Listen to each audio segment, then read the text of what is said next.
هذا القبض على الدكتور محمد البلتاجي، احد قيادات الاخوان المهمين.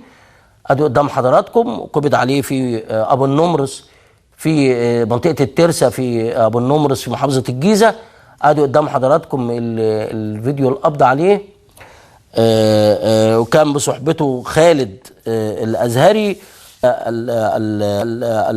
السابق، والسيد العشري اللي هو جمال العشري اللي هو البرلماني السابق، احد القيادات البرلمانيه في حزب الحريه والعداله. ادي السيد محمد البلتاجي، وزي ما حضراتكم شايفين صورته، ومعاه مجموعه كبيره من او بتحيطه قوات من الامن، وتقريبا ده المكان اللي قبض عليه فيه. وده يعني لحظة القبض عليه بتبقى بتبقى صعبة جدا بالنسبة للمقبوض عليه، لأنه مش عارف يقول ايه. فبالتالي الأمن الحقيقة بيحاول بقدر الإمكان إنه يوصل لكم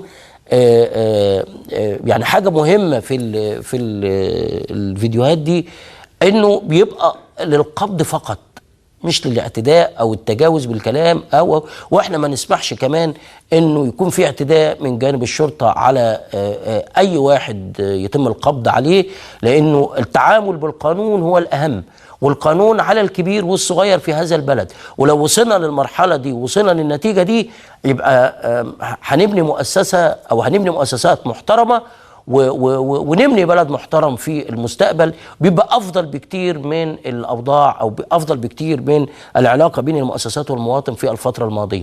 احنا عانينا كتير جدا من تردي العلاقه ما بين المواطن وبين مؤسسات كتير في الدوله.